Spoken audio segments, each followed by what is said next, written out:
Yeah.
It's exciting.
I'm going to call to order this meeting of the Wisconsin Public Records Board, or the PRB. I'm going to try and not to use the cordless microphone, but please let me know if you have difficulty hearing any of the board members.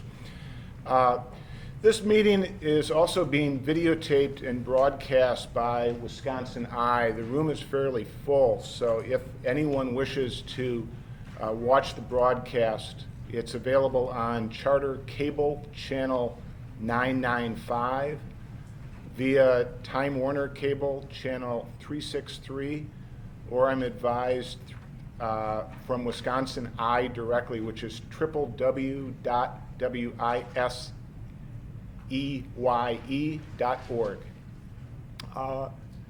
There is a unisex restroom right out this hallway to our right. The room is very full today, obviously. There are some cooler temperatures in the exit directly behind me, and of course, out in the hallway. With that, Linda Barth is serving as the executive secretary today, and I'm going to ask her to do a roll call.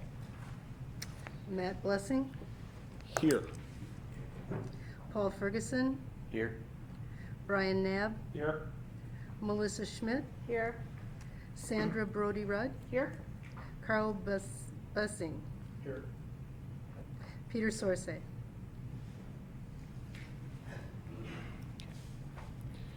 The second item on the agenda is comments from the chair. My name is Matt Blessing. I'm the current chair of the Public Records Board. I serve as the state archivist and have been a librarian and an archivist for 27 years. I want to leave you with 2 points at the opening of these comments. First, since its creation in the 1940s, this board has always been nonpartisan, focused on professional and technical records management responsibilities involving the scheduling and retention and disposition of records, and in the development of training materials about the management of public records. Second, decisions about the retention or maintenance of public records are always driven exclusively by the information contained in documents, never by the record format or the record media. I will return to both of these key points. This meeting of the Public Records Board has been called in order to address several points. In scheduling and noticing this meeting on December 30th, the PRB provided the public with an opportunity to contribute their input, both electronically via email and via oral statements later in this meeting. Written comments have been compiled by the board's executive secretary and made accessible on the website of the Public Records Board at, this is all one word, publicrecordsboard.wi.gov. Individuals wishing to make a statement today should sign up on the clipboard that has been circulating. Public statements will be limited to 1 minute per person, and I estimate that the public comment period will begin shortly after 2 p.m. today. Next, the board will revisit its vote of August 24th, 2015, specific to updating the Administrative General Records Schedule. Ms. Barth, please note that the vote by each board member should be documented in the meeting minutes. I note we are re-voting. Next, it has become apparent that the board needs to clearly describe not only its statutory duties, but who through its composition and makeup, the central role it serves in providing cost-effective records management for state agencies and ultimately for Wisconsin citizens. Wisconsin state statutes in chapter 16.61, subsections 1 and 2, address the board's long-standing and statutory responsibilities. Finally, related to those duties, we will communicate details about the periodic updates, revisions, and refinements to record disposition authorizations, or RDAs, and to general record schedules. In particular, as noted in today's meeting agenda, special attention will be devoted to the records management profession's concept of transitory files or transitory records. This meeting has not been called to address the suggestion that has been made that the board overstepped its statutory authority. 16.61 of the statutes directs the board to preserve for permanent use important state records, prescribe policies and standards that provide an orderly method for the disposition of other state records, and rationalize and make more cost-effective the management of records by state agencies.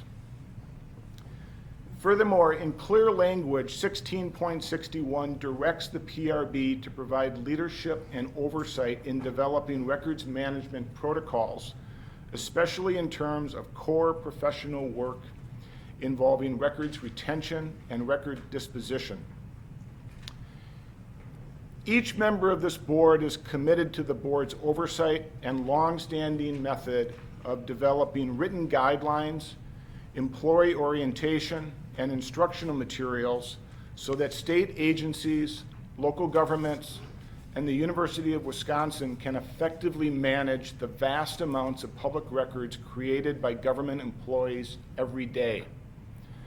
Solid, efficient records management programs are essential to effective and transparent government operations, including supporting the discovery and public records requests. Second, in helping to preserve the rights of citizens to access public records.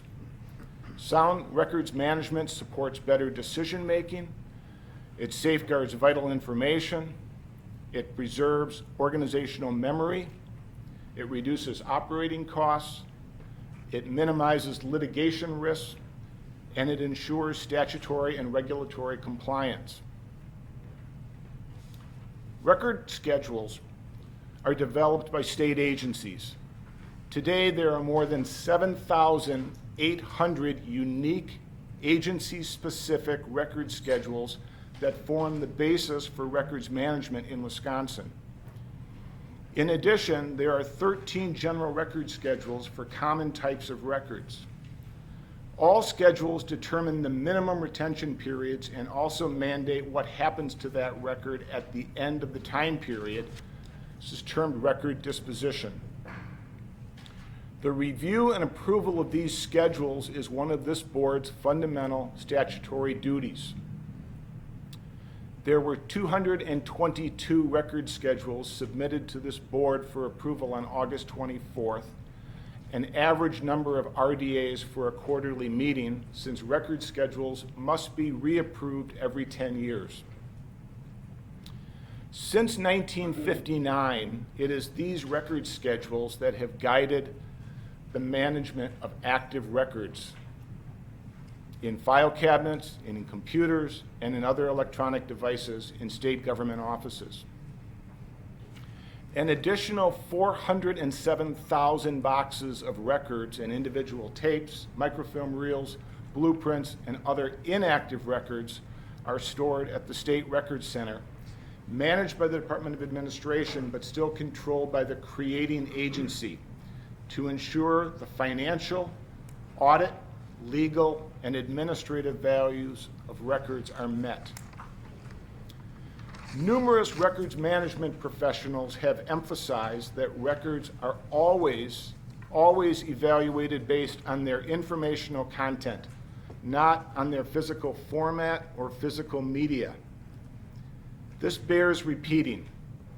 Guidelines and instructional materials approved by this board emphasize that records retention guidelines apply regardless of the record format or the media or the electronic device.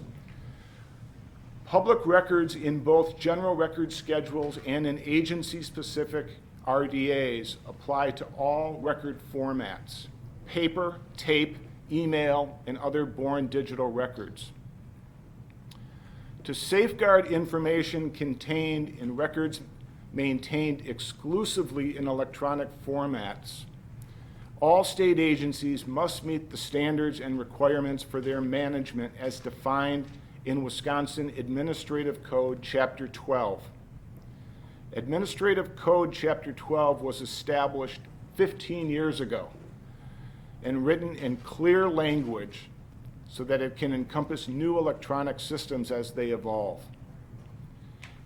In Wisconsin, general record schedules provide the minimum retention time a government unit must retain records.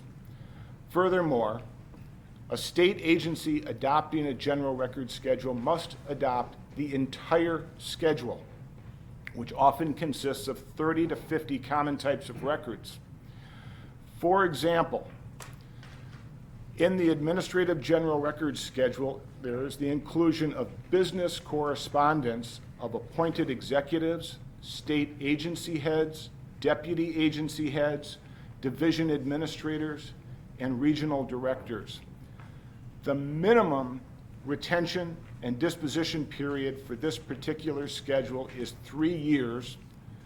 Then these records are transferred to the UW Archives or the Wisconsin Historical Society's state archives. As is noted in the introduction of each general record schedule, records may not be destroyed earlier than the approved retention period.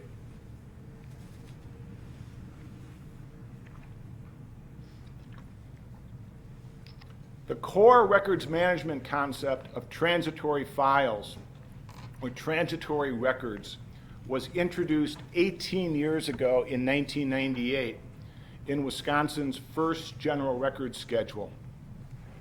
The concept of transitory is grounded in standards and practices of the records management profession. The physical format of a record is irrelevant to the definition. Transitory records are not spam. Best practice manuals issued by the National Association of Government Archives and Records Administrators and by the National Archives and Records Administration cite the following examples of transitory records. And it's projected here on the PowerPoint slide. This is from the National Archives. Preliminary memos which are not significant stages in the preparation of a final document and do not record official decisions. Multiple copies of project or committee materials, such as minutes or agendas sent to various committee members, but not the individual organizing that meeting. That would be a record. And third, personal messages, notifications of an upcoming event, or memos of minor administrative details. These same best practice manuals recommend that once a transitory message has served its purpose, it should be deleted. The deletion of transitory email, for instance, on a regular basis will reduce the number of messages as well as avoid unnecessary storage costs. This practice also aids in the discovery of records. This board must ensure that records are retained long enough to achieve administrative, legal, financial, and audit requirements. That is why it is composed of information professionals and from the professional designees such as the Office of the Attorney General, Legislative Counsel, and the State Auditor. Efficient and effective records management systems protect the interests of the people of Wisconsin by meeting these needs. Let me be clear, records managers and archivists do not keep everything. The evaluation of records is what makes them professionals rather than dead file clerks. The National Archives is a case in point. Of all the documents and materials created in the course of business conducted by the United States government, only 1% to 3% are so important for legal or historical reasons that they are kept in the National Archives forever. The management of public records in Wisconsin adheres to the same practices and standards common among records management professionals and government archivists in other states, including examples respective to the management of transitory records. I've circulated to this board, and there are copies available. I've circulated examples collected from other records management programs in other states.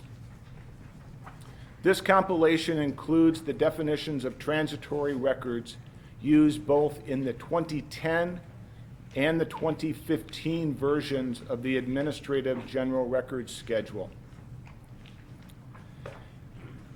This is also projected on the PowerPoint slide currently shown. In my opinion, the 2010 definition was vague and used professional jargon. It defines transitory as, and I quote, correspondence and other related records of short-term interest which do not have documentary or evidentiary value. For instance, the 2010 version includes the phrase evidentiary value. This does not mean the well-understood legal definition of authentic evidence suitable to prove or disprove a fact in a court of law. Rather, it describes a quality of record that provides information about the origins, functions, and activities of an office creating the document. It is straight out of a Society of American Archivists glossary prepared for information professionals. That said, I feel there remain weaknesses in the 2015 clarification, and I will address my concerns during the board discussion period later in this meeting. Mr. Brian Knob, the board designee of the state auditor and the chair of the Standing Records Resource Committee, will be describing the work involved in addressing the new Administrative General Records Schedule in his report. Thank you, Mr. Chair. No, I'm not done. So, thanks. The composition of this board seeks to ensure the legal, financial, audit, and the historical interests of the state, both in state agencies and in local governments. Second, within its statutory charter to ensure cost-effective management of records by state agencies, this board has assisted taxpayers by saving millions of dollars through the professional management of the state's information resources. I very much appreciate you listening to the technical aspects rooted in the board's duties. For over 175 years, Wisconsin has had a proud tradition of vigorous debate over public policy matters. As a historian and lifelong resident of Wisconsin, effectively collecting and preserving that record is important to me, both professionally and personally. As the state archivist, I have stated the vital need for the 35,000 state employees, the records custodians in all state agencies, to pay attention to the professional and technical advice of records officers and the board-approved record schedules.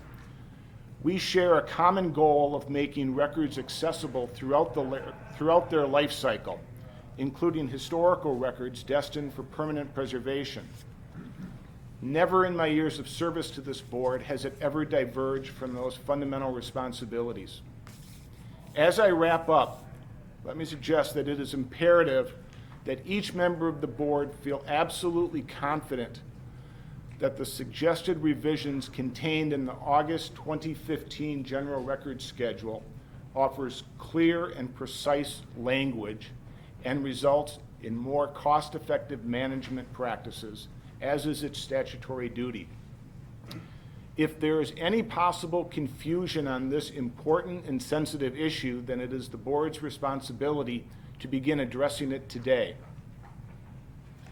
Good record keeping is a central component of good government and accountable government. So too is citizen engagement, and I appreciate the public's interest in this matter and in improving existing systems. So with that, we're moving on to the third agenda item, and that's a report by Brian Knob, the Deputy Auditor. Thank you, Mr. Chair. Agenda item 3A relates to the report that the Public Records Board heard from the Records Management Committee on August 24th, 2015. Because I was absent from that board meeting, a staff member of the state's Records Center presented the board with the report about the Records Management Committee. That report largely dealt with the various RDAs that were submitted for review and approval by the board. As usual, as you noted, there are many, many RDAs, many quarterly board meeting. They included both agency-specific RDAs and the general records schedule. As is done for each board meeting, there's a review index, record series index, that is prepared, and it tracks all of the various RDAs that are being reviewed. I believe that we all received a copy of it for this meeting. This meeting is the final index with the indication of the approval of the items here. As you may recall, items that are changed are included in bold on this document. I didn't count them up, but as you noted and as presented in the agenda today, 86 RDAs from 9 different state agencies are included in here. 65 RDAs from 6 counties and other local governments, 16 RDAs from the UW, and 55 RDA changes that were made to the general administrative records schedule. Today's agenda includes discussion of the index, including ADM 11, which relates to transitory records. With that, I conclude today's report from the Records Management Committee. Thank you, Mr. Knopf. Right. Next item on the agenda, we have made space on the agenda for public comment on this, on today's topics. We'd ask that people, I've written down the first 3 speakers. We're going to retrieve the sign-up sheet. I'll call the individual in the order that they signed up. There's another opportunity for people who may have come in a little bit late to sign in on the clipboard. In the interest of having everyone have a chance to speak today, we're asking that you keep your comments, please, to 1 minute. We can go a little bit over if necessary. And we'll start with the first speaker, and I have that down as Mr. Richard Pfeiffer.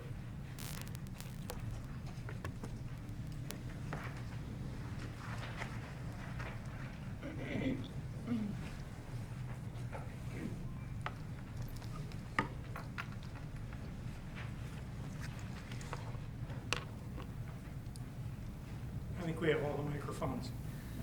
I am a retired professional archivist and archival educator. I've trained a generation of archivists at the UW. I have 3 points to make. The changes made by the board in the transitory record RDA, as I read them, are clarifying, not substantive. The fact that few people understand the definition of transitory record or the phrase no longer needed as used in this context suggests that clarification was badly needed. Second, the text messages in question are not transitory records. They are correspondence of the DOA secretary, are covered by a different RDA, and are scheduled for preservation in the state archives. Third, revisiting this topic in a deliberative fashion may indeed be wise, not because the original decision was wrong, it was not, but because it was so poorly understood, and there may be a clearer way to achieve the goals. Thank you. Thank you. Second person, excuse mispronouncing your last name, Michael Toshik. Thank you. My name is Michael Toshik. I'm from Auburndale, Northwood County. So I drove 140 miles to get here today, just under 3 hours. So open records is very important to me. In my lifetime, I probably requested open records from local governments probably 8 to 10 times. In just about every one of those times, I was questioned. Why do I want the information? What am I going to do with the information? So I'm telling you that elected officials, whether local, state, national, do not want to give up the public records, their records, because they're afraid something's going to be used against them for that. So I believe that after the Constitution and the Bill of Rights, the most important right that the citizens and the media, especially the media, have is the right to ask and receive records of their government officials. These are all records except ones that are dealing with personal matters. The right to receive government records is a checks and balance system to keep the government working for the people, not the other way around where the people are controlled by the government. I've said it many times that if you make a mistake, it's not a mistake if you can correct it. And I'm asking you today to correct this mistake by rescinding your August vote. Thank you very much. Thank you.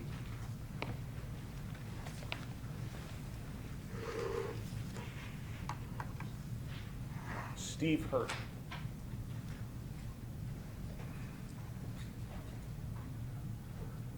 Hi, my name is Steve Hirsch. I'm retired. 2006, I was the Executive Secretary of the Public Records Board prior to that time for over 20 years.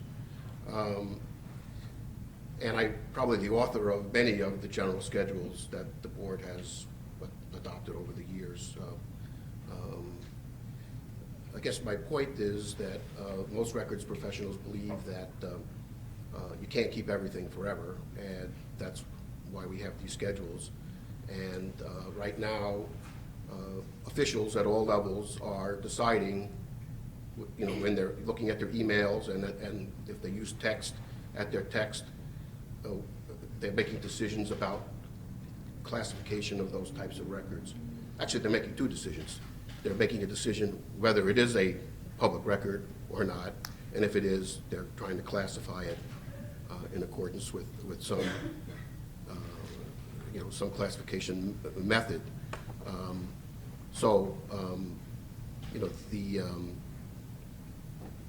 There is a need for this kind of transitory definition. How it's being interpreted, there's training is needed for people on how to do this. And I think, in looking at this general schedule, I think what the records officers were doing was trying to provide that kind of training. The actual definitions of the transitory is really not that different between the earlier version and this version. It's really the same. It's just the use case examples that were really different.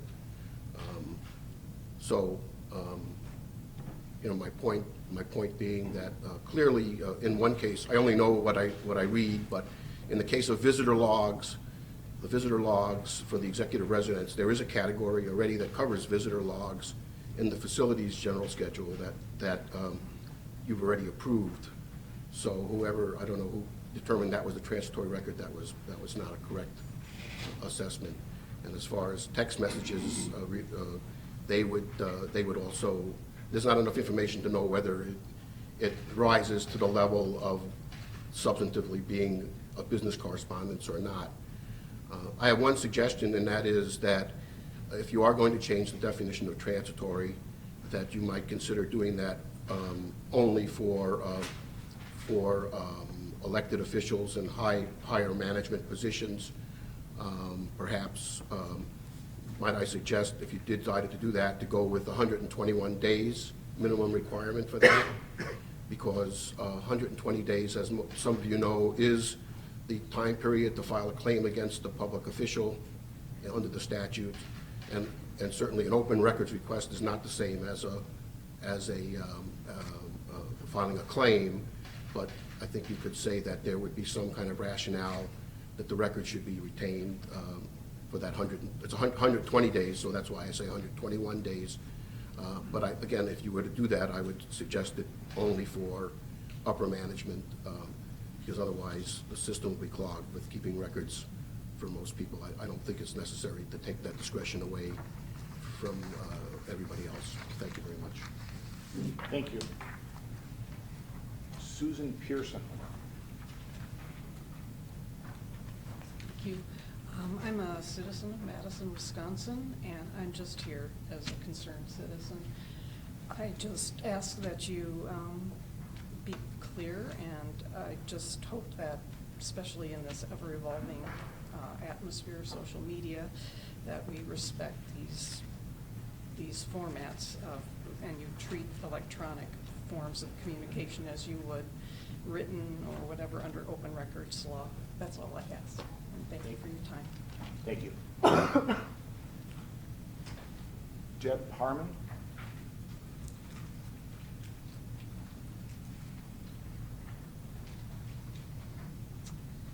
I came from Beaver Dam, Wisconsin, took time out of my day because obviously open records are very important to me.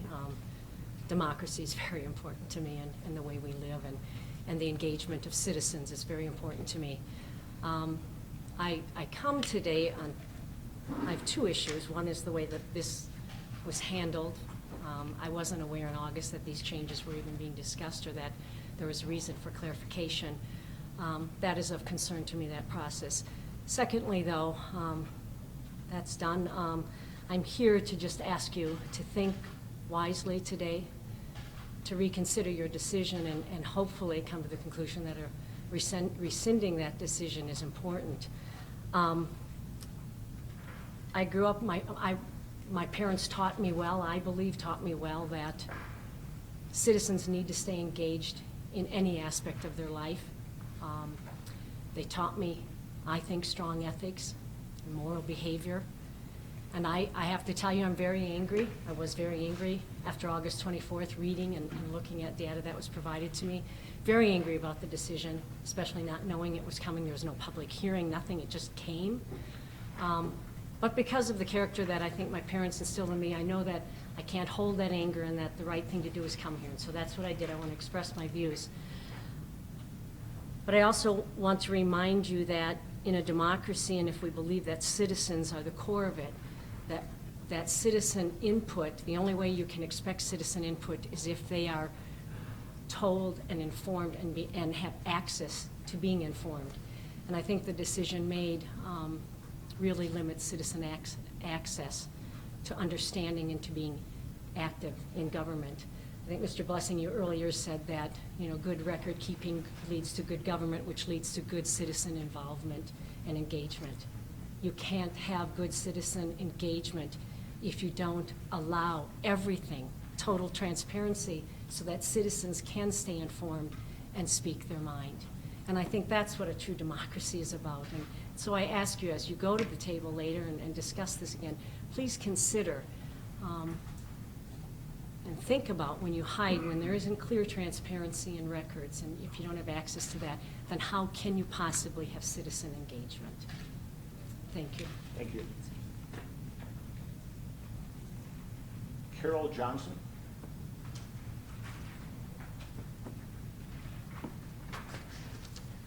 Good afternoon. I'm from Milwaukee, Wisconsin, town of Brookfield specifically. I was a town supervisor for 6 years, so I understand somewhat the need to be open about what you're doing and all of the correspondence that you get, and so I understand the sort of conundrum of having so much information and how do you decide what to keep and what you don't. But while the new forms of communication that we have now make it even more difficult. So I guess I agree with all the previous speakers, especially the most previous speaker.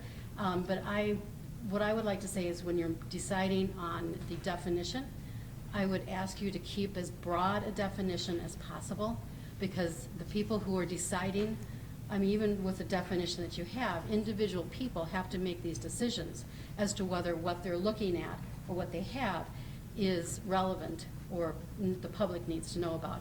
And the only way the public can know what you're doing is by the records that are there.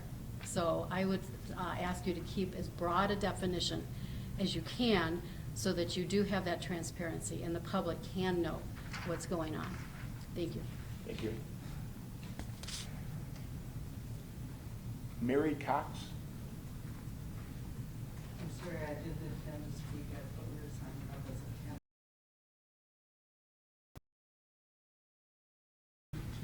Okay. James Cox. excuse me, I thought I was signing up for the meeting also as an attendee. However, just listening to the folks here, I would like to say that I echo what the last few speakers have said, that we should be as broad in our definition of what open records are as we can be. And I'd like to see an estimate of what the cost, as stated here, unnecessary costs, to keeping this information. I can't believe that the cost would be prohibitive to a free and open democratic society. That's it. Thank you. Thank you.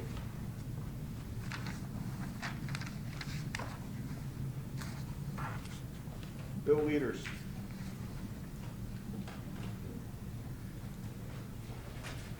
Well, thank you for this opportunity. I hope that on some level you're a little bit glad that the board you serve on is now the formerly obscure Public Records Board.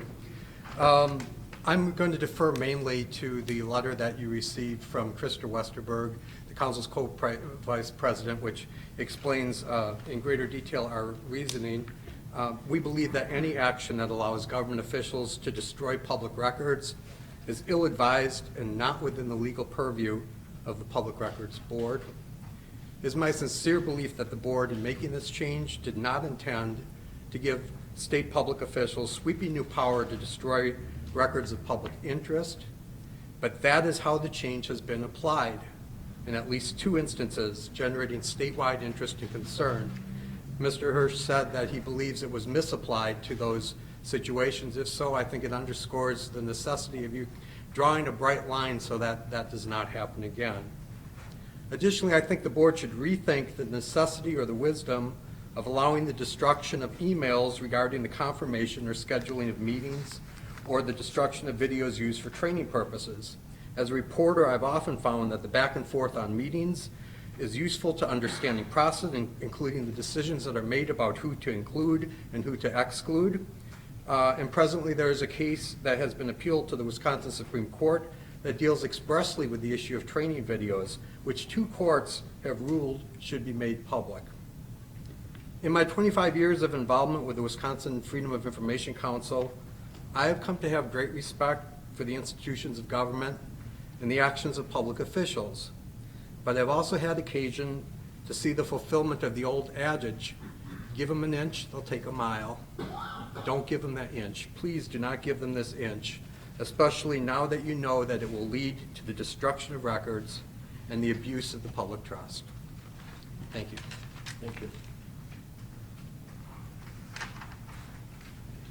James Friedman.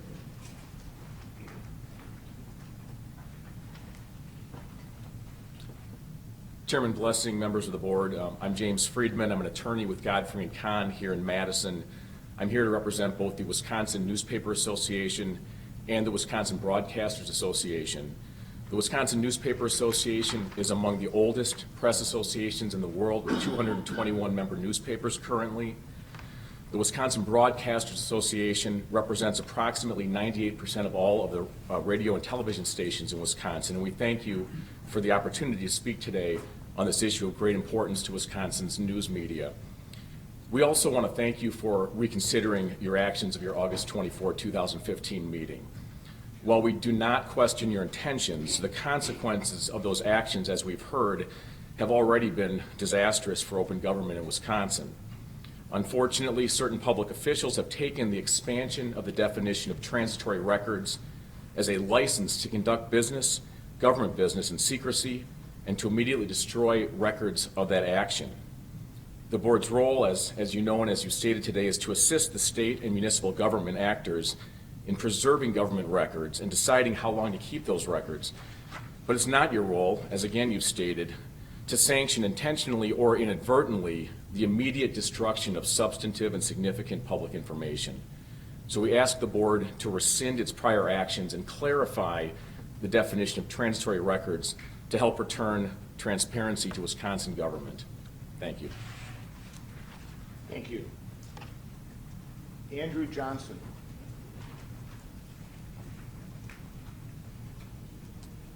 My name is Andrew Johnson, and I'm a small weekly newspaper publisher from Mayville, Wisconsin, Dodge County, and I've been doing that for the past 27 years. I'm the past president of the Wisconsin Newspaper Association and currently serve as the chairman of the Public Policy Committee for the National Newspaper Association, representing 2,100 newspapers throughout the United States.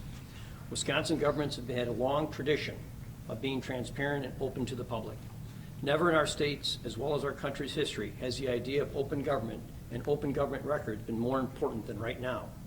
The people cannot trust a government they don't know about. All official records and government correspondence, including transitory records, should be clearly and freely available to the people, whether they are in electronic or print form.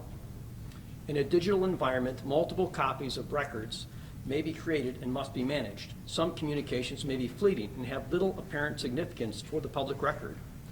But, as many diligent newspaper reporters will tell you, sometimes the path a message takes, who touches it, who reads it, and where it went from is exactly what is needed to complete the picture about the purpose of that document or that message in order to tell the story. Wisconsin public records law require a presumption of openness. Embodied in this presumption is the fundamental belief that public records belong to the people whose tax dollars supported their creation. On behalf of the Wisconsin Newspaper Association's 221 daily and weekly newspapers, I respectfully request that you would reverse your August 24, 2015 decision to allow the immediate disposal of so-called transitory records.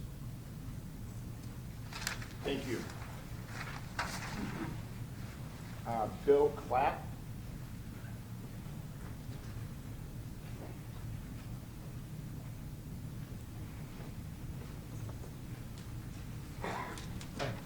I'm Bill Claudia. I come here from Greenfield. Really upset with the way this government is running itself. I don't know much about government at this level, but I don't trust it.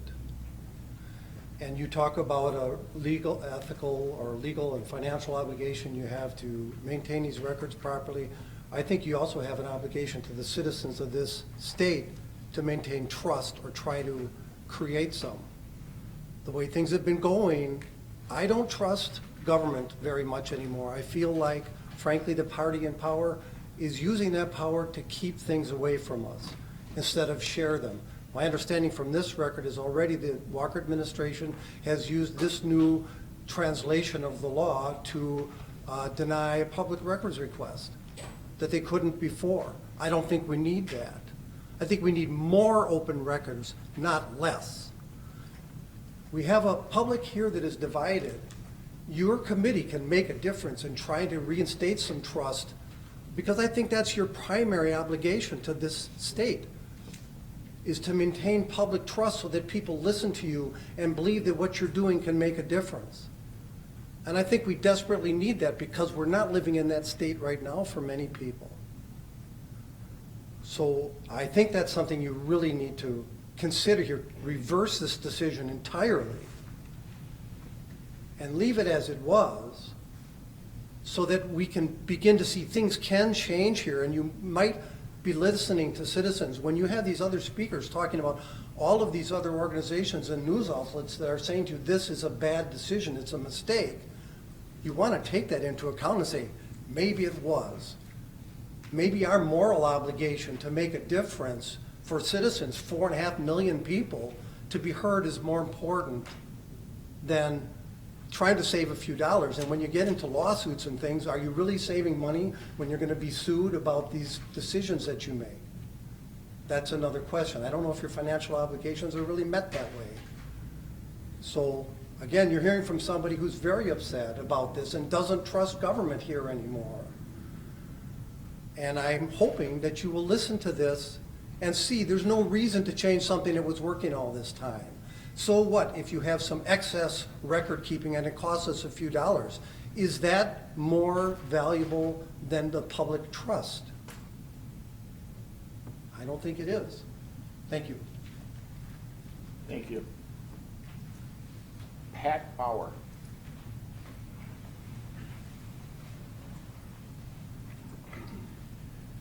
Good afternoon. Some interesting comments so far. I think one of the points that I want to make is, based as a private citizen with no representation one way or another with any of the different organizations, except for perhaps my political views, which I'm not going to mention. One of the big keys that I've seen over the last couple of years has been a little bit of a reduction of this transparency issue that everybody has talked about, both nationally and at the state level. And I think that's something that you need to keep in consideration as you revisit your decision from August. I don't think that that decision was understood or reported that well. I know I didn't myself until I started reading more about it. What documents were represented, how they were going to be handled, and the time frame involved with them, again, were things that I know I didn't understand at first.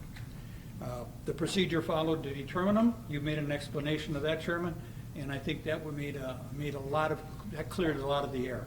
But I think more could be done with that yet. As noted, I'd like to find out from that board meeting who voted which way and how. And I don't believe that was in your minutes from the way it was reported in the paper when I read this. Again, the big key, the transparency, because as this last gentleman just said, is there going to be trust in what's being done? Is the government being trusted right now with what it's doing? There's probably a few too many things that are being done that aren't as trusted as what they would have been a year ago, 2 years ago, 5 years ago. Thank you for your time. Thank you. I'm having difficulty reading the autograph. It's either a Tony or a Joni Barker. That's probably me. I apologize for my handwriting. It's April Barker.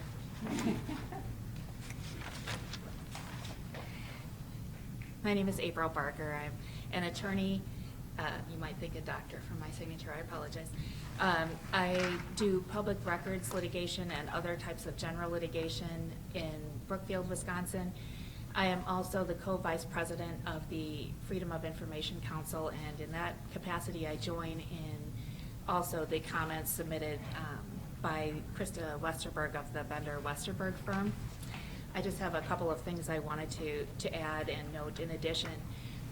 You note in your comments the legislative delegation with respect to the board's mission.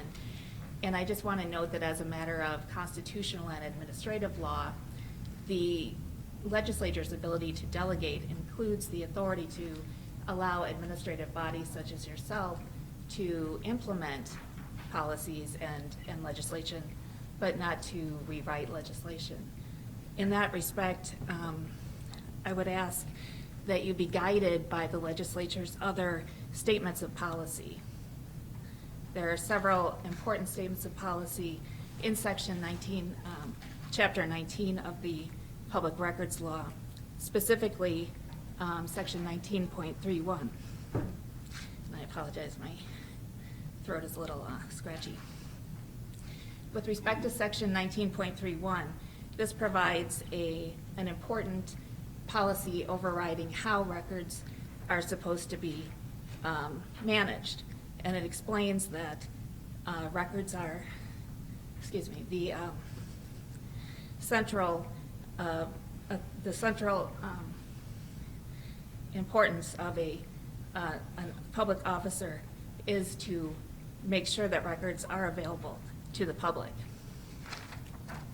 Second, Section 19.32 provides a definition of records, and I would suggest that the board take its guidance from this section rather than from other states or national guidance.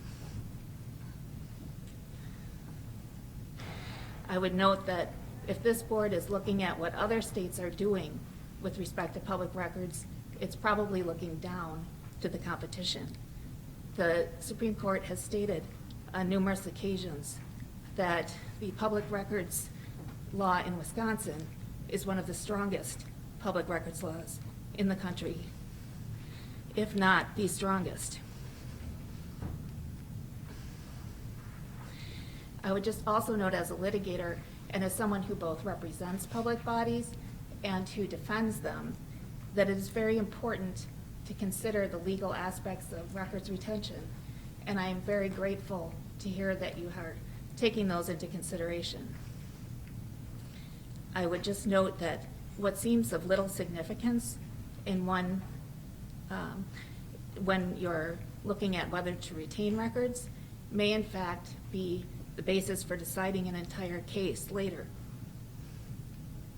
A litigation case can turn on one document. It can turn on one word in one document. It can turn on one comment, one handwritten comment made on a copy of multiple versions of a document. It can also turn on who attended a meeting. I'm also heartened by the board's decision to take into consideration the fact that it is not the format of a record, but rather the substance of a record that is important in the decision made by the board in records retention policies. I commend the board for that, for recognizing that fact, which I think is consistent with the public records law. I would also just like to note that having a records retention policy in and of itself is not necessarily a defense in a litigation case as to whether a decision to retain a record was in fact reasonable. The policy itself has to be reasonable. And again, in Wisconsin, that policy has to be determined by looking at the policy statements set forth by the legislature. And finally, I would just note that the records retention policies themselves are not necessarily something that would exempt the state from accountability if it needs to defend itself. Thank you. Thank you. Janine C. Edwards.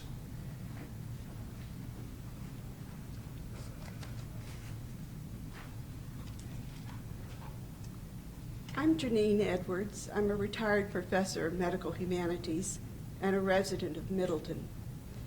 I just wish to remind members of the board that you can serve a very high ideal for this country. This country and this state were founded upon principles of government by the people and for the people. The first three words of our Constitution, as you know so well, are "we the people."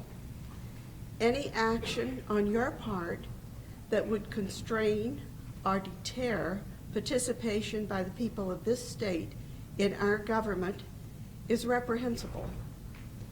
As members of this state government serving and working with politicians and legislators, you undoubtedly are subject to pressures, influences of the ways that legislators have been acting in recent years.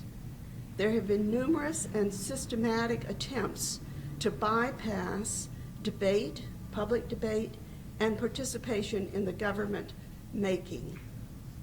I urge you to live up to the ideals upon which this country has been founded and to fulfill the goals that we, the citizens of this state, want: open and transparent government and participation by all citizens. Thank you. Thank you. That concludes those who have signed up. Are any other members of the public wishing to make a statement? Please.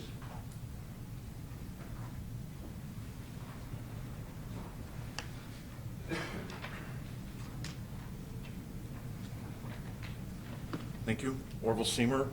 I'm also a member of the Freedom Information Council, and I guess I have to say that it's a pretty civil crowd here today.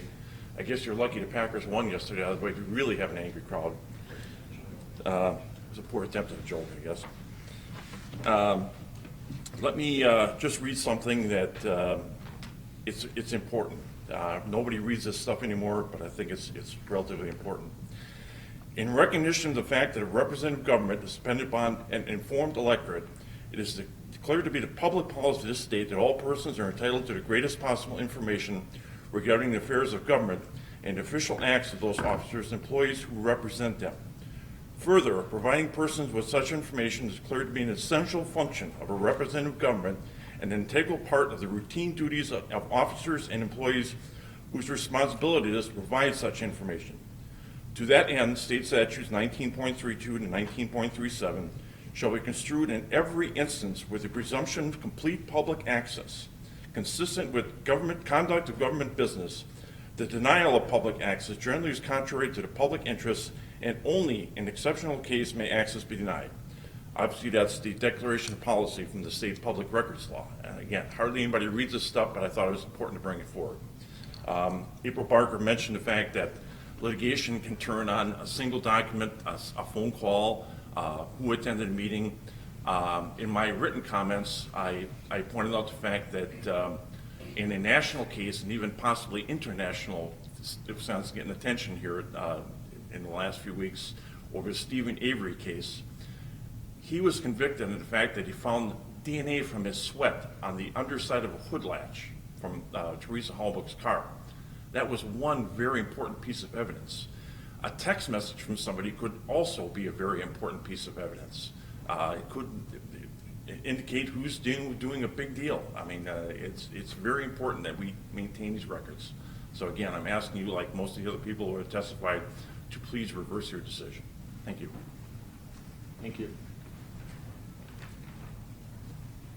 Any other one? Yes, please.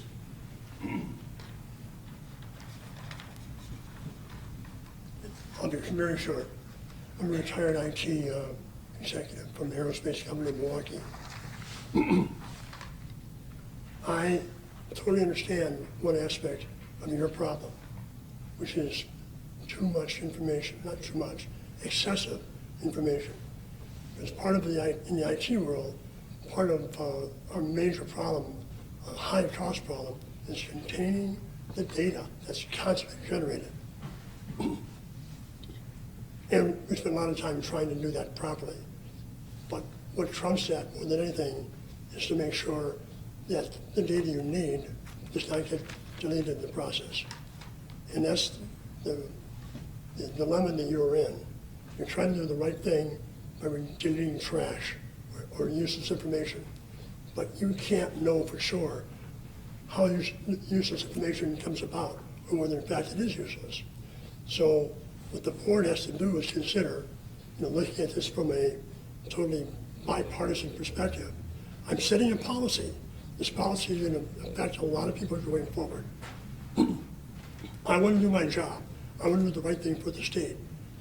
It's more important to keep information that you think people will purposely delete because you've given them the tool to do that, to control that mechanism, than to just say, well, for the sake of cost, we need to delete this as a class of information. You are enabling. You're giving somebody a tool, and you want that somebody to do the right thing with that tool. Just don't give a tool that makes it too easy to do the wrong thing. I think that's fundamentally what we're doing here today. Thank you. Thank you. Any other members of the public wish to comment?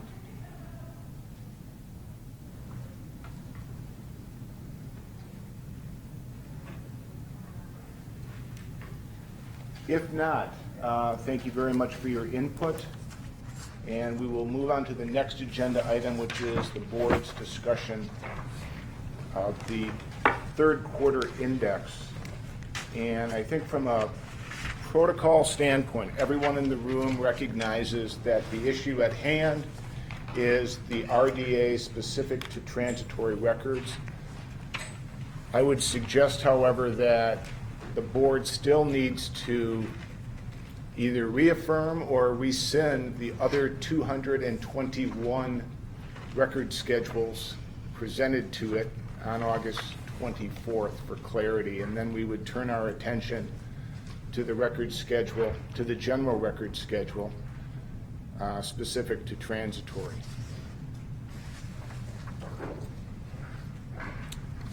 Any board member have any concern about? Just to that end, it might make sense before we get into it I can move to vacate the board's previous decision in August approving the RDAs, including the administrative general record schedule.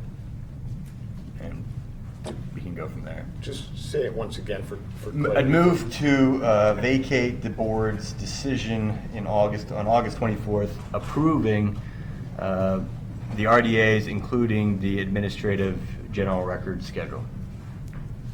I think Matt was trying to split the question. We have 200 plus that have not raised anybody's concern. Do we want to repeal those, or should we just simply focus on the one that is? That's right. So I was referring to the 86 RDAs from 9 state agencies, 65 RDAs from local governments, 16 RDAs from the University of Wisconsin, and reaffirm that vote, and then we would turn our discussion to the administrative general record schedule. And just as a matter of procedure, I understand that Okay. the goal is to vacate, or my motion was to vacate the previous decision, and then we would essentially, instead of reaffirm, basically re-vote on the bulk of the schedules, and then turn our focus to essentially the one that's Okay. sort of the So you want, big focus. do you wish to make a formal motion? Yes. Well, again, I'll move to vacate the board's decision approving all of the RDAs from the August 24th, 2015 PRB meeting, including the administrative general record schedule. Do we have a second? I'll second. Linda, are you able to repeat that? I will.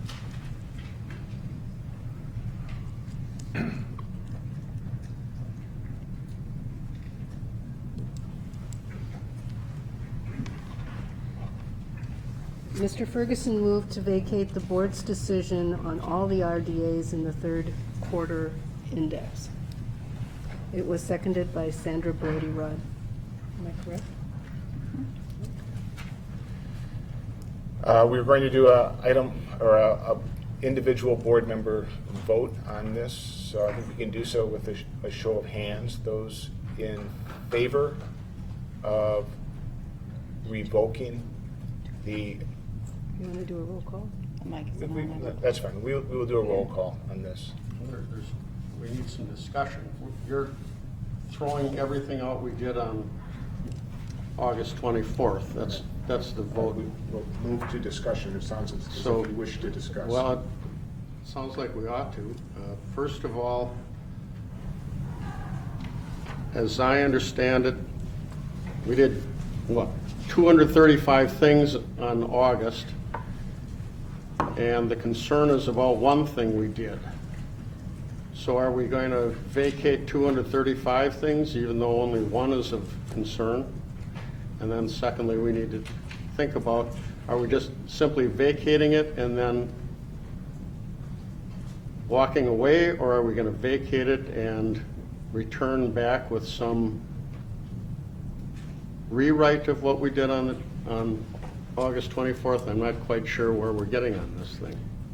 It's my understanding that the motion Sounds like is we're- a procedural for clarity moving forward in this meeting, speaking as an individual member, that we are vacating the 222 RDAs momentarily, and I would then be making a case that the other 221 RDAs be framed in a motion for approval, since we understand that every comment that came in is specific to the transitory issue. And then do you envision us discussing the transitory definition as Yes. a standalone? Yes, as a standalone. Yeah, again, the idea of the vacating is not, the chairman's suggestion was simply to reaffirm. My suggestion essentially is to vacate the past decision, re-vote wholly on the bulk of the RDAs other than, as the chairman mentioned, other than the transitory records definition, which we can discuss further.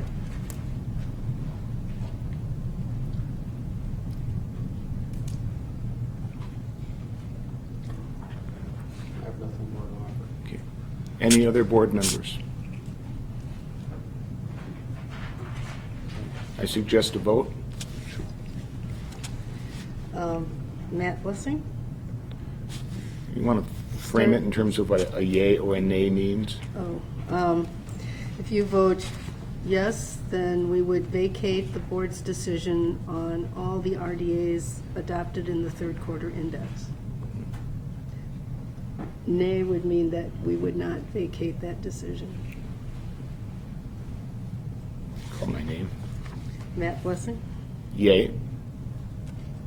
Paul Ferguson, Yay. Brian Nab, Yay. Melissa Schmidt. Yay.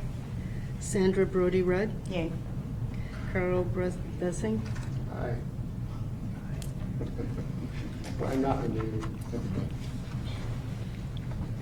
That was unanimous. Thank you.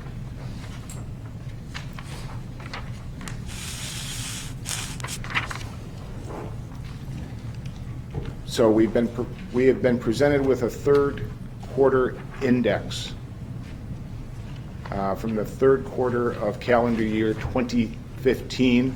It includes 86 record disposition authorizations from 9 separate state agencies, 65 authorizations from 6 different counties and local governments, 16 RDAs specific to the University of Wisconsin-Madison, and 55 changes to the Administrative General Records Schedule.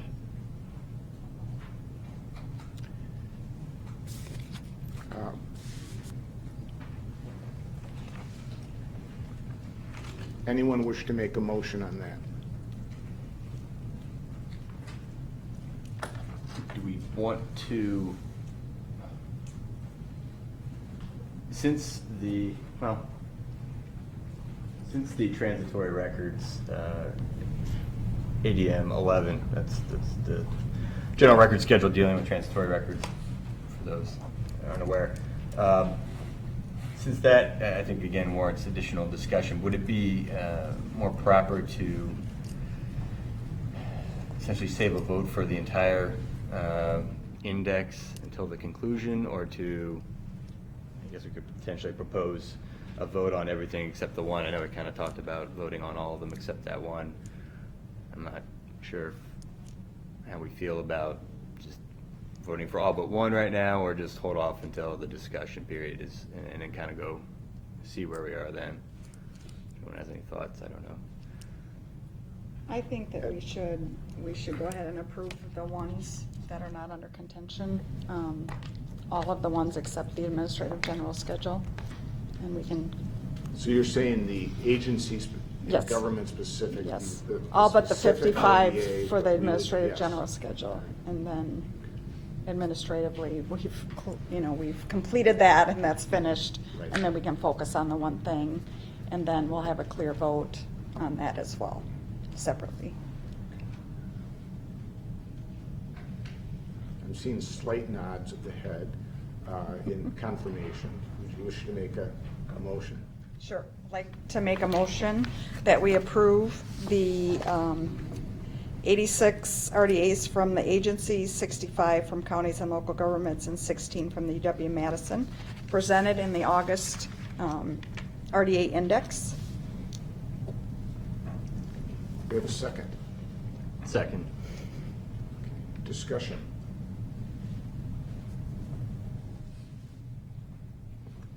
Is the intention then for the other ones in the general schedule, we would hold off on all of them, and then until the discussion of ADM 11, and we would at some point in the future approve the general record schedule in its entirety? So the other, what was it, 55 in the administrative general schedule. So the other 54 changes, we vacated that decision, and so is the intention that those would remain unapproved until the entire You document? know, I believe as a next step, we might be able to address the other 54 today. Okay.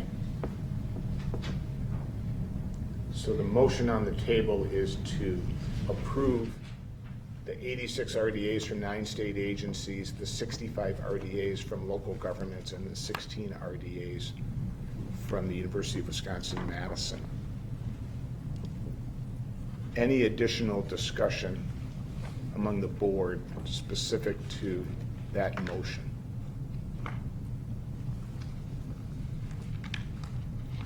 Hearing none, we'll do a roll call vote on that motion. Matt Blessing, Yay. Paul Ferguson, Yay. Brian Knapp, Yay. Melissa Schmidt, I'm going to abstain from voting. Sandra Brody Rudd, Yay. Carl Bessing.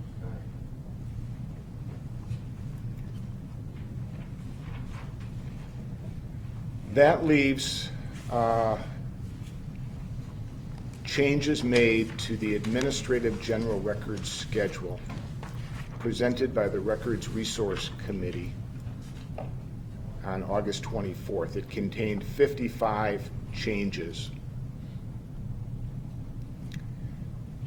And I know board members have given this considerable thought over the past month. I'm going to open it up to board discussion about any changes made within that Administrative General Records Schedule at this time.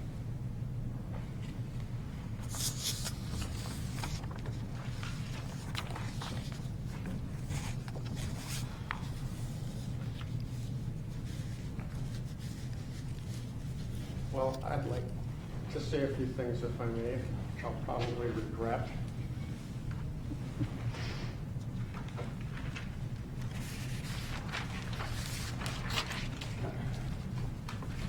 As a consequence of what started with a Milwaukee Journal Sentinel article that says an obscure board overseeing state public records gave so little notice of a move to sharply limit electronic records that it appears to have violated the state's open meeting law,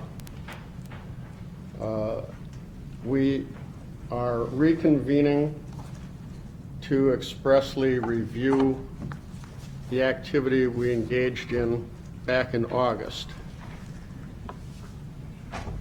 I've read the various news media articles. I've read the emails that have been directed to myself and others that relate to this issue. I've read the Milwaukee Journal Sentinel editorial, "Speak Out, Electronic Records Belong to Wisconsin Citizens. Let the Public Records Board know that it needs to rescind its action to limit access to text messages, emails, Facebook posts, and other electronic communications by public employees." I've read what appears to be news accounts which have endeavored to link legislative attempts to diminish open record laws to the action of the Public Records Board a month later. I've reviewed the concerns that people are believing the journal recitals that we are sharply limiting electronic records and that we have made significant and substantive changes. Some of the speakers here have alluded to, and the newspaper articles certainly have referred to, an open records response that the Walker administration made apparently a day after the transitory record description was modified, and endeavored to have asserted that it's obviously a significant change because it's already been used to limit access. And finally, I've reviewed and taken to heart the assertions that all of this was cooked up in a secret and probably unlawful, inadequately noticed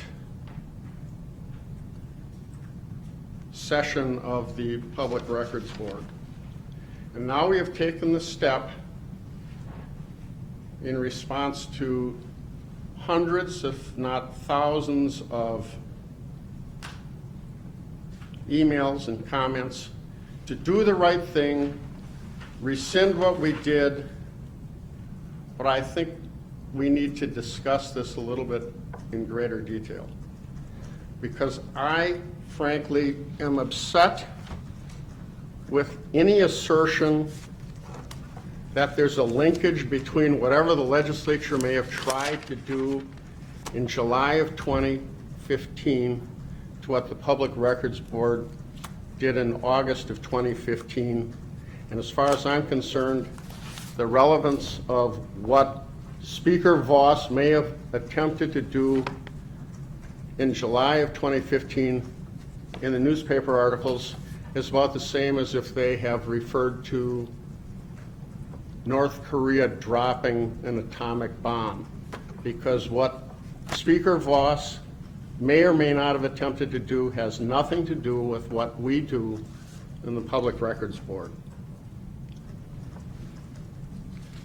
My involvement on this board was motivated by trying to help my local clients. I'm an attorney in Sheboygan. I have a variety of public sector clients.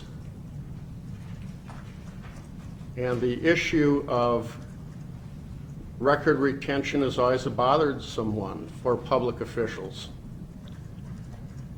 And I went on the Public Record Board website for guidance to provide to my clients. And I noticed there was a vacancy for the local government representative. So I sent a letter to the governor asking to be appointed to the committee. And I got a letter saying, you're on. And for the last 3 years, I've been coming to Madison 4 times a year. I don't get paid a dime. I never put a voucher in for my mileage. And I've been attempting to do the right thing throughout the time that I've been on this board. The last conversation I had with the governor, I think, was with Warren Knowles when I was in junior high. I've not been asked to carry the water for Robin Voss or anybody else. And frankly, Ms.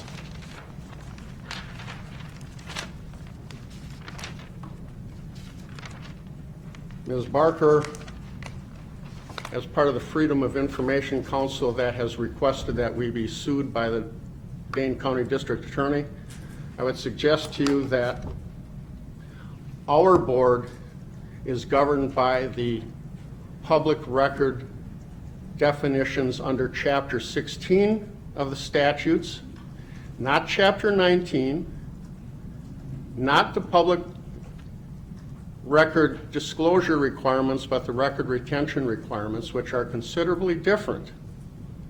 And whatever Speaker Voss wanted to do has had nothing to do with what we've tried to do on the Public Records Board here.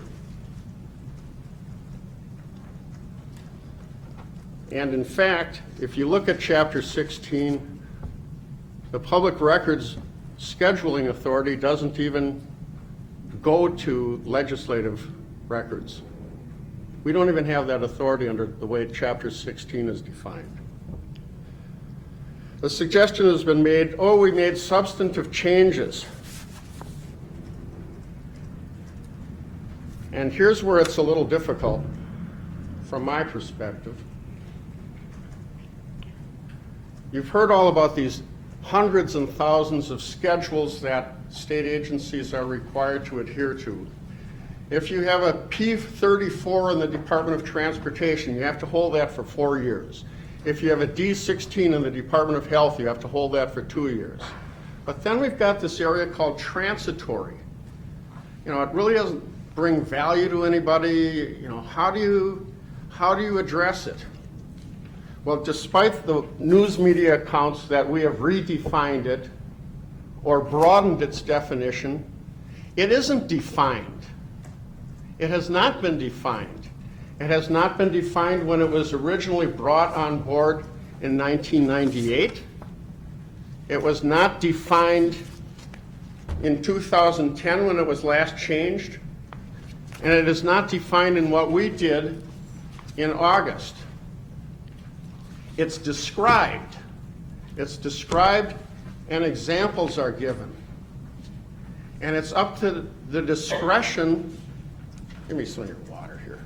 And I borrow someone's water. I'm starting to drown. I'll finish you off here.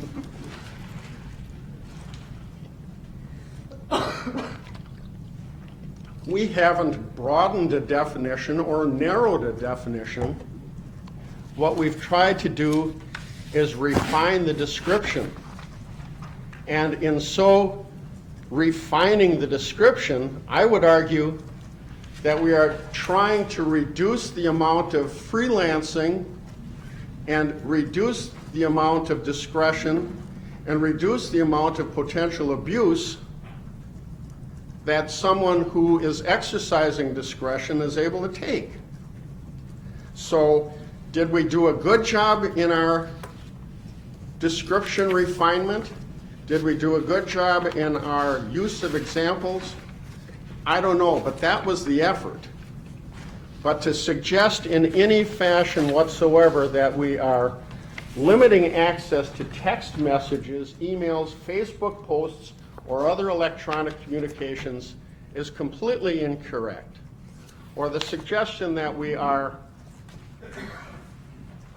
sharply limiting electronic communications is completely incorrect, because we didn't even talk about electronic communications. And as Chairman Blessing has indicated, the media has never driven whether or not something is a transitory record or not. And I would encourage those that have an interest in this area to look at the 1998 definition and look at the 2010 definition and look at what we did in 2015. And I would argue strenuously that rather than broadening the definition, making it more available for abuse, the effort was intended to reduce the discretion, clarify for record custodians and record managers as to what is in and what is not in. I would also suggest to the news media that have thought that we have sharply limited electronic records by creating this or redefining this concept of transitory, that it has always been part of the electronic record analysis to determine whether something is transitory. And in 2010, when they last revisited it, they put out the Public Records Board, and this was before my time, but in 2010, the Public Records Board put out guidelines for the management and retention of public record email, which spends an entire page talking about transitory records, records of transitory short-term value. So this is nothing new, and the fact that we tweaked the description hardly to me suggests that we engaged in some massive activity that should have been noticed in some fashion because of the broad public interest in this area. Now, the third theme that I get from the news accounts on this is, holy smokes, they did something which was immediately used by the Walker administration a day later, because the Walker administration responded to an open record request and used the word transitory. And wow, a day earlier, the Public Records Board did something with transitory records. Well, I don't know what the initial record request was to the Walker administration. I don't know the response that the Walker administration had where it used transitory records. But transitory records was something that could have been used since 1999. And I have no understanding as to whether or not when the Walker administration utilized this transitory record excuse or response in its record request, or response, whether the Walker administration was using the description of transitory records as enacted by the Public Records Board the day before, or whether it was just simply using the definition that's been, or the description that's been out there since 2010. I would note that I called the Public Records Board after this stuff, and I said, when did we ever get around to posting the new general record schedule on the website? And that took place September 27th or September 28th. So my guess is that if the Walker administration was using something a day later, they were using the old definition that dated back to 2010. I could be wrong. I would also suggest that if the Walker administration felt that it got comfort from the definition or description of the transitory record for not giving information in response to a public record request, it was not adhering to the provisions that we continue to have in our general record schedules, which hasn't changed in August 24th, and that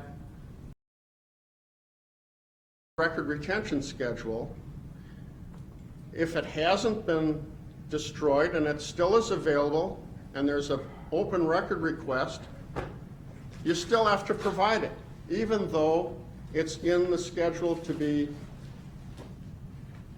destroyed. So as a consequence, this argument that somehow the use of the definition or the use of the description that we used on the 24th was in some fashion enlarging something because the Walker administration used it, I can't speak to that. I don't think it's right if that was the use that was put to it, but that's the way it is. And then the final thing that I need to discuss, and I know I'm vetting, but I've read several hundred emails, and I think I'm trying to address the concerns of the people. We did this in a secret prior meeting, or at least we didn't adequately notice it in our agenda notice because here was a substantive major thing and it has a lot of public interest, and why wasn't it more adequately described?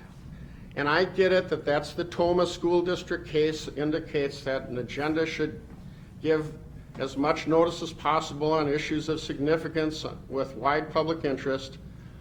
But I would assert to you that from my perspective, I don't think we violated the open meeting law in the way that our agenda was described, because I don't believe we did anything significant in limiting access to electronic records. In fact, I think we did the opposite. I think the efforts that we try to do in refining the descriptions reduce the amount of discretion, reduce the amount or opportunity of freelancing or improprieties. I would also suggest to you that if you look at the agenda that predated the 2010 last revisions to the definition of transitory, it was no better or no worse than the definition that we did in 2015. And I would also suggest to you that if you look at the action that was done in 2010, the Public Records Board at that time, and I'm not trying to throw anybody under the bus, but in 2010, they said, you got to keep all transitory records for 90 days. That was the old law. Then in 2010, they said, you don't have to keep them at all. Once you're done, you can dump them. I would suggest that that has a heck of a lot more significance than whatever it was we did in August. But I didn't see the Freedom of Information Council complain about what happened in 2010 when there was activity much more significant than the modest tweaks that we did in August. And I would just simply say to the Freedom of Information Council, there's a vacancy on the Public Records Board right now. And I would suggest that you apply to Governor Walker to get on this thing so you can see what we are doing and what we're not doing. And if anybody thinks I'm carrying the water for Governor Walker, I would suggest that Governor Walker appoint somebody from the Freedom of Information Council if he thinks that they're, if he doesn't want, if he truly doesn't care whether or not there's somebody inside looking out. So I reluctantly voted to vacate what we did in August, not because I think we did anything wrong, but okay, let's have a fresh slate. But if anybody thinks that there is more or less freedom or more or less access to electronic records, now that we've repealed this and we're back on the schedule in August, you're in for a big surprise. Because we didn't do anything big in August, and by repealing, we're not doing anything big in January.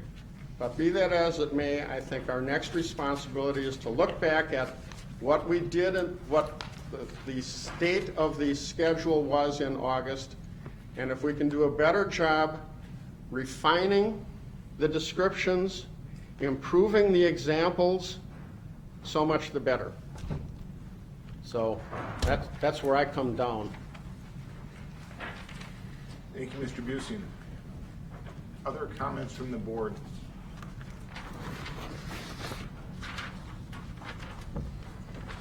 We've had printed for both members of the board and guests in attendance, members of the public, a legal-size document that's titled Definitions and Retention Periods for Transitory Records in the U.S.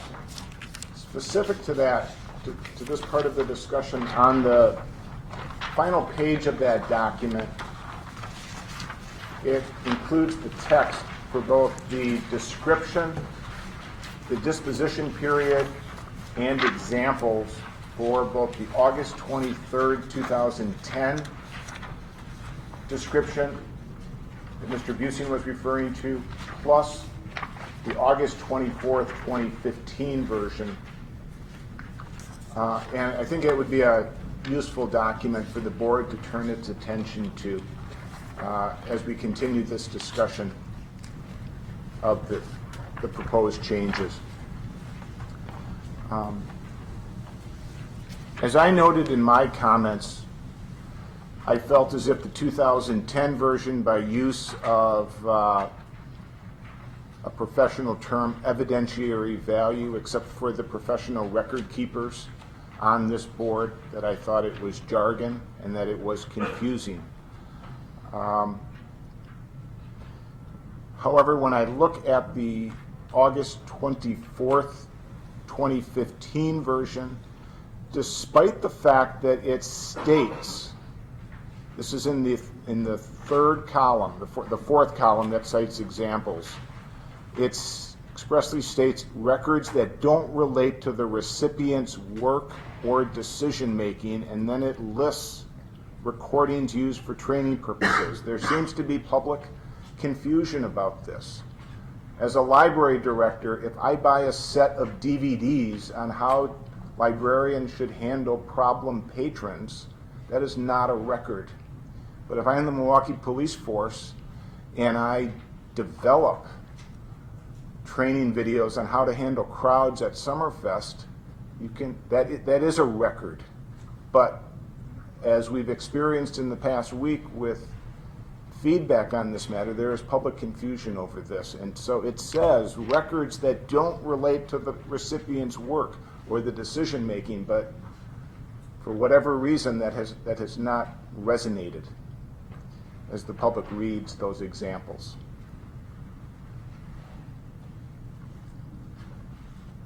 I'll turn it over to other board members for their reaction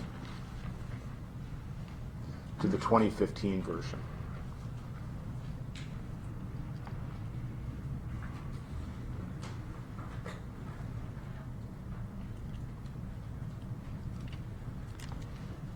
I would say that I think it's imperative that we continue to have a transitory record bucket for records as a professional records manager. I don't have a problem with most of the language that we use, but I do see the point about the training, recordings used for training, as that could be, like you said, misconstrued in a couple different ways. I think the rest of the examples are fine, and I think it does say it should not, any records that don't relate to the recipient's work or decision making. I don't know if we can make that clearer or more clarifying, but that is really the only change that I see that I think we could be clearer on.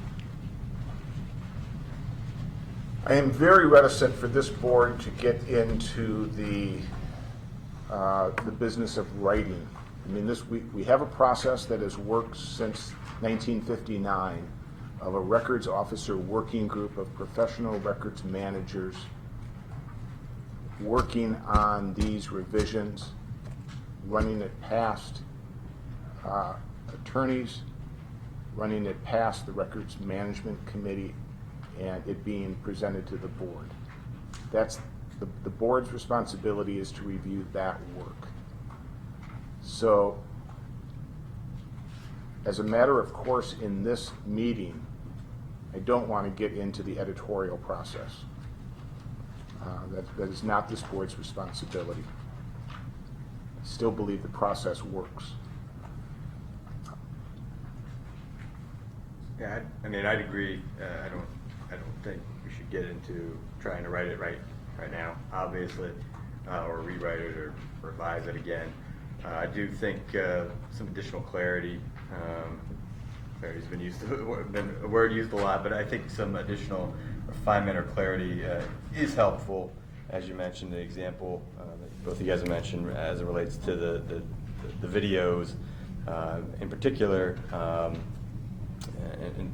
certainly some folks today and in a lot of the emails and the telephone calls that I've ever received, they've mentioned concerns about some of the emails and some of the, as they relate to scheduling meetings and those types of things. So I think taking a second look at that would be important to offer a little bit more definition there. Again, the focus, as you mentioned, as the chairman mentioned, is on content, not format, and that's the key. So, again, anything that sort of works to sort of categorize something on anything other than content, again, I think we have to be careful with. We don't, again, want to open the door for abuse of the language or anything like that, as, again, many people have expressed concerns about. So, again, I agree that I don't think we should really work to try to rewrite this here today. I've made the point, Mr. Busing's made the point, Mr. Ferguson has made the point that neither the 1998, 2010, or the 2015 version of the description or the examples mention any type of format. Does it mention the word paper, the word email, the word text, the word Facebook? Does not appear in 1998, of course, 2010, or 2015. Format is irrelevant and always has been.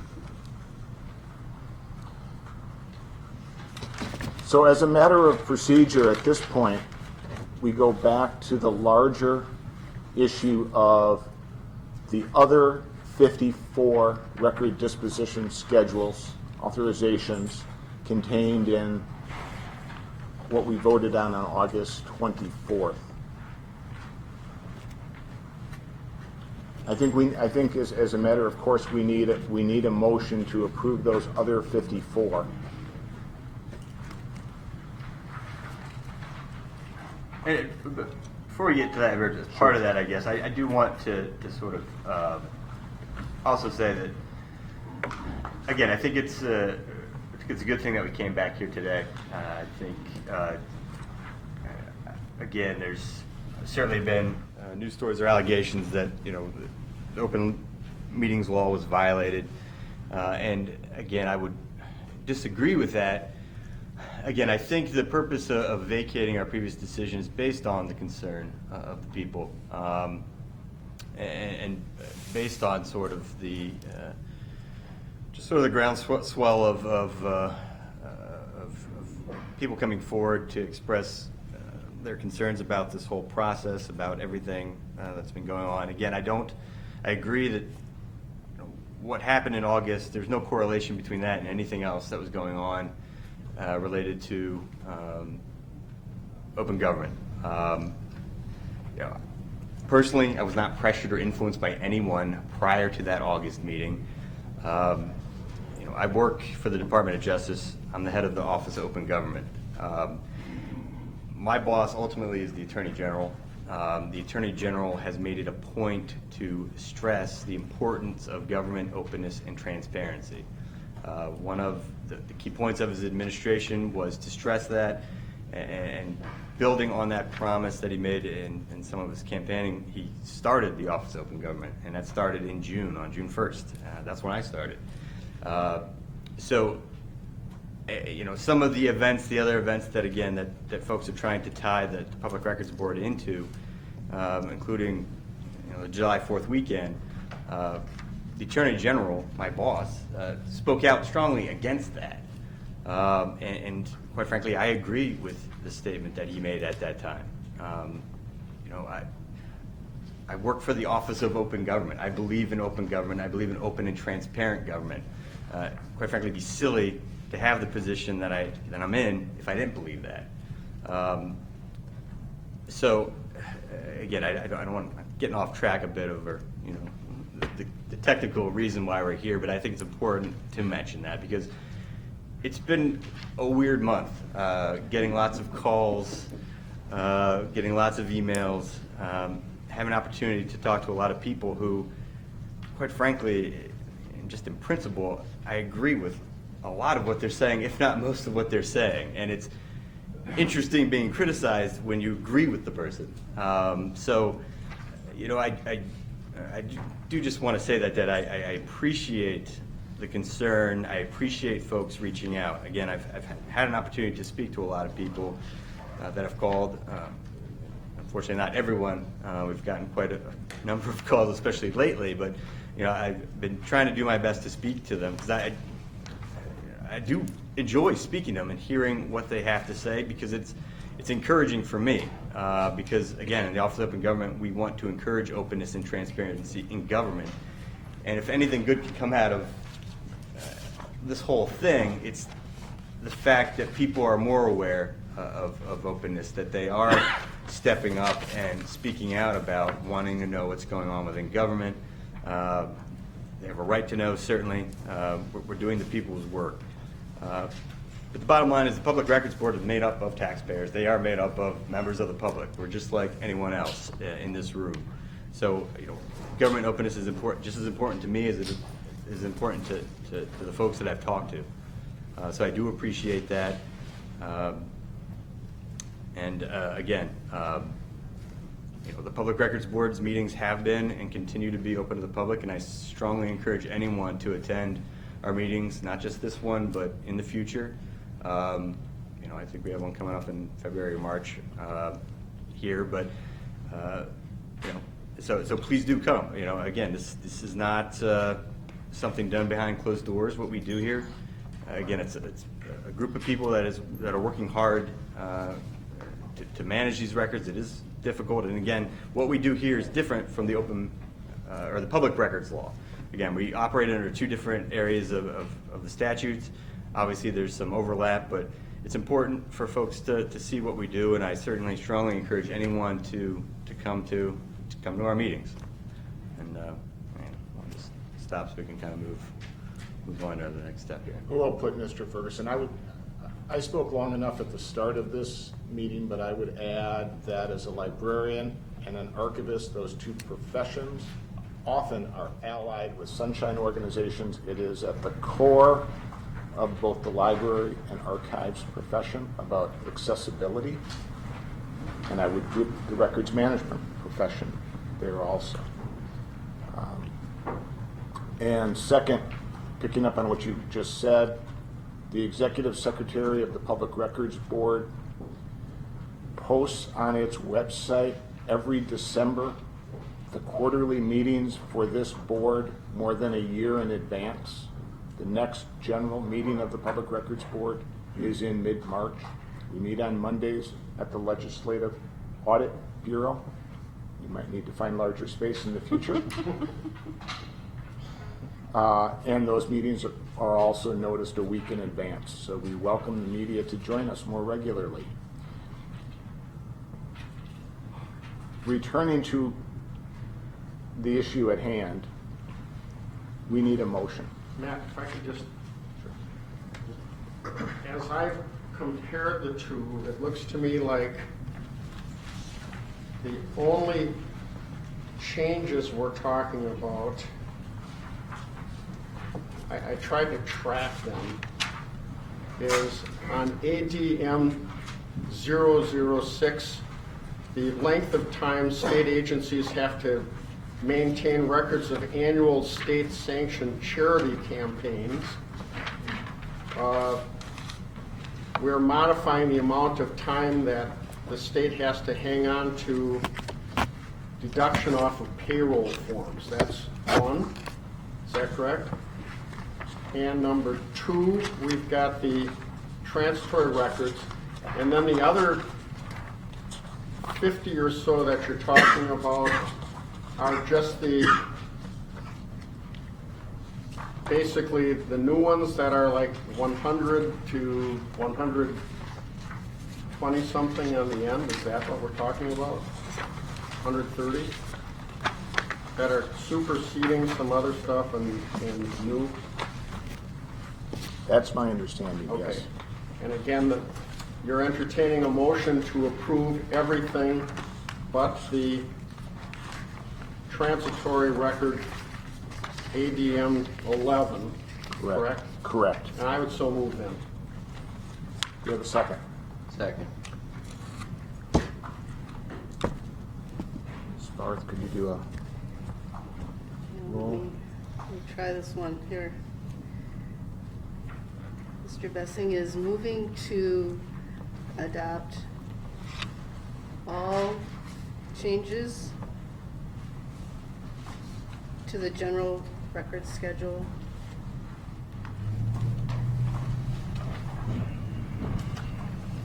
in the third quarter index, except ADM 11. Right. Correct? Right. Administrative General Record Schedule. The administrative general record schedule. Move to adopt all changes to the administrative general record schedule in the third quarter index, except changes to ADM 11. Is that correct?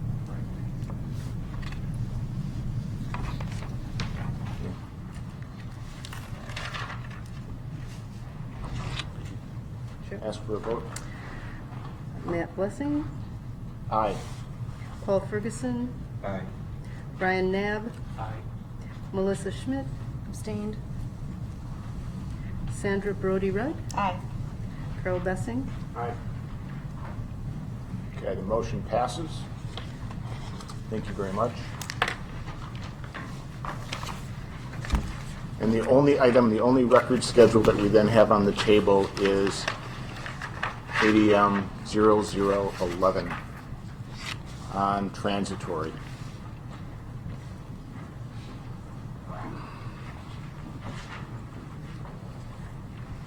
So I would remind members of the board that if we are voting to revoke, if we vote to revoke the August 24th, 2015 version or rescind it, we return to the August 23rd, 2010 version. I think we already voted to vacate it. We've already Oh, done Technically, thank we're you. back Thank in you. 20. Thank you. But Right. to Right. that point, Right. We didn't repeal transitory We did not. descriptions altogether. We're back as to where we were on August 23rd, to the extent that that Correct. makes any significant difference. Right. And I would add that August 23rd, 2010 version of the general records schedule has been captured and preserved by the Wisconsin Historical Society State Archives in capturing the websites of every state agency on a regular basis through a system called Archive It.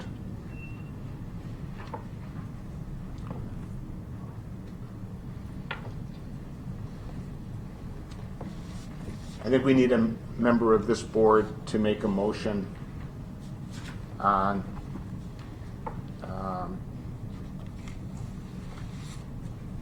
the August 24th, 2015 version, and whether we are voting for it or not, for public clarity. We voted at the beginning of this meeting to revoke it, to revoke the entire third quarter index. But for public clarity, I think we need to address it by itself.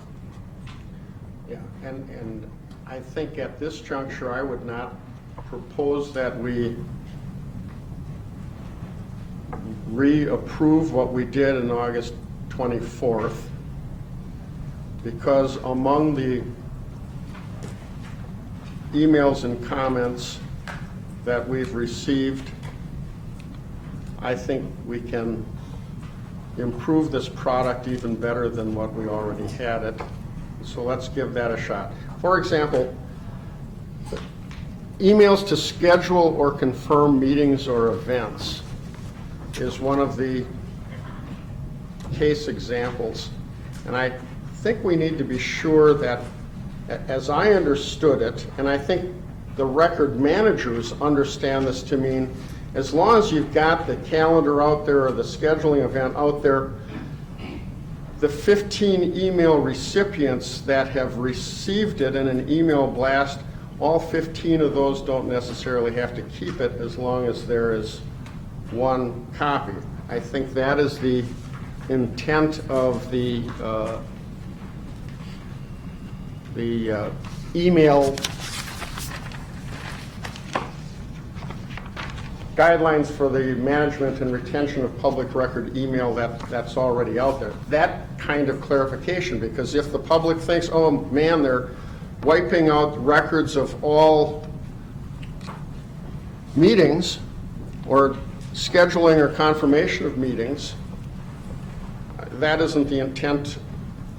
It's that we don't have to be redundant on a lot of the record keeping that goes on, that kind of stuff.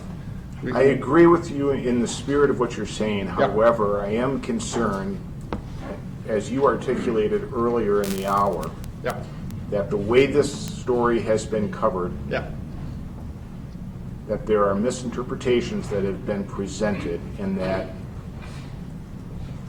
the normal process for the revision of a general records schedule involving rank and file records officers in state agencies is under such scrutiny that it is bound to be misinterpreted if this is pushed forward in 2016. Well, that may be the conclusion we come to, that this is... So we are going to be, so basically we voted at the beginning of this meeting to rescind the 2015 description of transitory record, and we end up with what I feel is still a flawed description of transitory record. And from my perspective, it gives more discretion to mischief than if we had refined it as we intended, but that's where we are. That seems to be the public sentiment as expressed, to put us where we had been. And we'll go from there.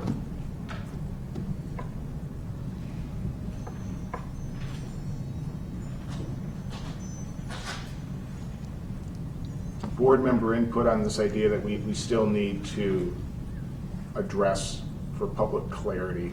We voted to rescind all of the third quarter index at the start of this. We have moved forward on 221 other RDAs, but we still have at issue. I don't really think we vacated the previous decision. Yeah, so we just have that one outstanding that we'll deal with Yeah. down the road, To, right, in our normal to be process. continued. Yes, yes.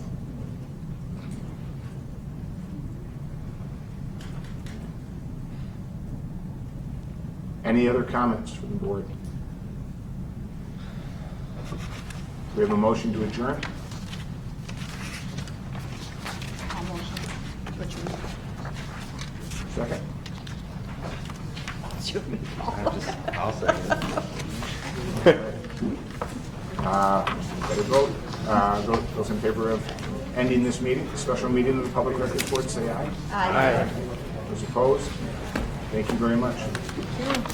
All right.